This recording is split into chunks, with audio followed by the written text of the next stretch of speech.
परंतु कुछ समय पहले पति का धर्म विरुद्ध आचरण के बारे में जानने के पश्चात हृदय बहुत विकल हुआ और निरंतर चिंतन उसी विषय का होने लगा, जिसके कारण दैनिक दिनचर्या तो दूर गंभीर ओवर थिंकिंग, डिप्रेशन के लक्षण आ गए। मैं इससे उभर पाने में पूर्ण असमर्थता का अनुभव कर रही हूँ। मेरा चिंतन भगवान से हटकर निरंतर इस बात पर स्थित हो गया। महाराज जी, क्या ये अंतिम गति में बाधा उत्पन्न करेगा? बहुत बड़ी बाधा हो जाएगी। कोई किसी का पति नहीं है, कोई किसी की पत्नी नहीं है, कोई किसी का पुत्र नहीं।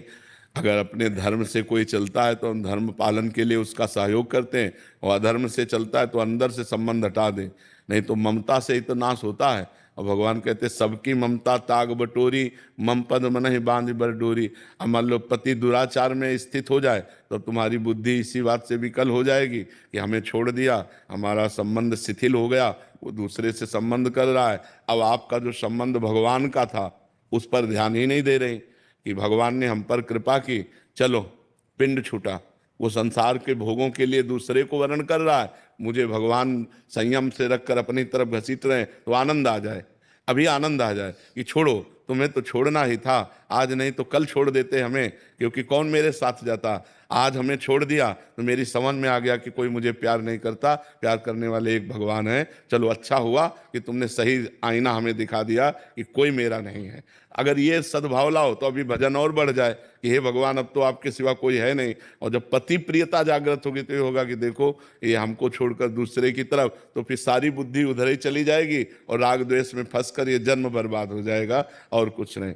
जिसका पत्नी में राग है उसको अगला जन्म स्त्री का मिलेगा, जिसका पुरुष में राग है तो जहाँ राग है वही जन्म। तो काहे को जन्म, हम भगवान की तरफ बढ़ें कि ये प्रपंच की तरफ बढ़ें।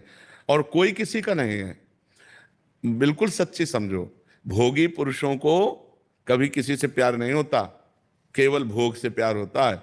उससे अच्छी उसको तीसरी मिल जाए तो तीसरी से प्यार करेगा, चौथी मिल जाए तो चौथी से प्यार। उसको किसी से प्यार नहीं, उसको अपने इंद्रिय भोग से प्यार है। तो ऐसे लोगों से क्या प्यार करे।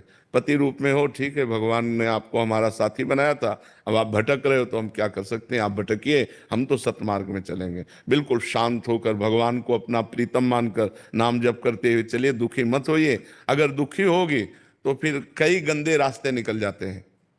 मन कहेगा अच्छा तुम जा रहे हो गलत, तो फिर अब हम भी गलत हो रहे हैं। श्री कृष्ण तो परम प्रेम है ना, यानी कि उनका प्रेम तो कभी मिटने वाला नहीं। तो आप मुझे वो दे दीजिए, क्या पता मैं उनके बाद इसको भूल जाऊंगी। मुझे श्री कृष्ण दे दीजिए। हाँ, बस उन्हीं की शरण में रहो, भगवान से यही प्रार्थना एकांत में करो रोकर, तो बड़े कृपालु हैं। हाँ, वो बहुत करुणा करते हैं। मेरे अंदर बिल्कुल पेशेंस नहीं बचा, मेरे को श्री कृष्ण चाहिए। अब अगर वो नहीं मिलेंगे तो मुझे कौन प्रेम हाँ, खूब नाम जप करो, खूब नाम जप करो।